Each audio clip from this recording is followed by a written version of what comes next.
পিরোজপুর এক আসন বছরের পর বছর ধরে আওয়ামী লীগের শক্ত ঘাঁটি, কিন্তু এই আসনে রাজনীতিতে নতুন করে আলোচনায় এসেছে এক নাম, মাসুদ সাঈদী। ১৯৯৬ সালে আল্লামা দেলোয়ার সাঈদীর ঐতিহাসিক বিজয়ের পর থেকেই এই এলাকায় জামায়াতের স্থায়ী ভোট ব্যাংক তৈরি হয়। বিএনপিরও আছে বড় সমর্থন, কিন্তু দল হিসেবে তারা কখনো খুব সুসংগঠিত হতে পারেনি। তারপরও আগাম নির্বাচনে বিএনপির ভেতরে এই আসনটি নিয়ে তীব্র প্রতিযোগিতা ছিল জেতার স্বপ্নে। কিন্তু এখন গুঞ্জন, বিএনপি নাকি নিজেদের শক্তিশালী প্রার্থীদের বাদ দিয়ে জোটের চাপে মোস্তফা জামাল হায়দরকে মনোনয়ন দিতে যাচ্ছে, যিনি ১৯৮৬ সালে এমপি হলেও বর্তমান প্রজন্মের কাছে প্রায় অচেনা, প্রভাবও অনেকটাই ফিকে। বয়সও বিবেচনায় আসছে।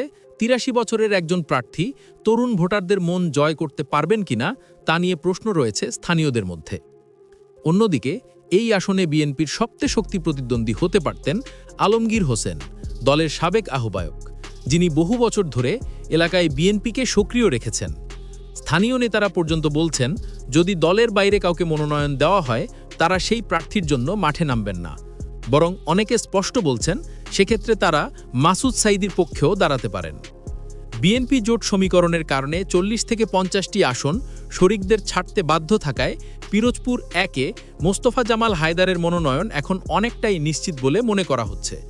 আর এখানেই মাসুদ সাঈদীর জন্য এলো বড় সুখবর, কারণ এই সমীকরণে তার প্রধান প্রতিদ্বন্দ্বিতা অনেকটাই দুর্বল হয়ে পড়ছে। বয়স, জনপ্রিয়তা, মাঠের যোগাযোগ সব দিক থেকেই মাসুদ সাঈদী এখন অনেক এগিয়ে বলে মনে করছে স্থানীয়রা। তাদের ভাষায়, নির্বাচনের আগেই যেন মাসুদ সাঈদী সুসংবাদ পেয়ে গেলেন। পিরোজপুর একে যেন সত্যি এক ঝটকায় পুরো রাজনৈতিক ছবিটা বদলে যাচ্ছে।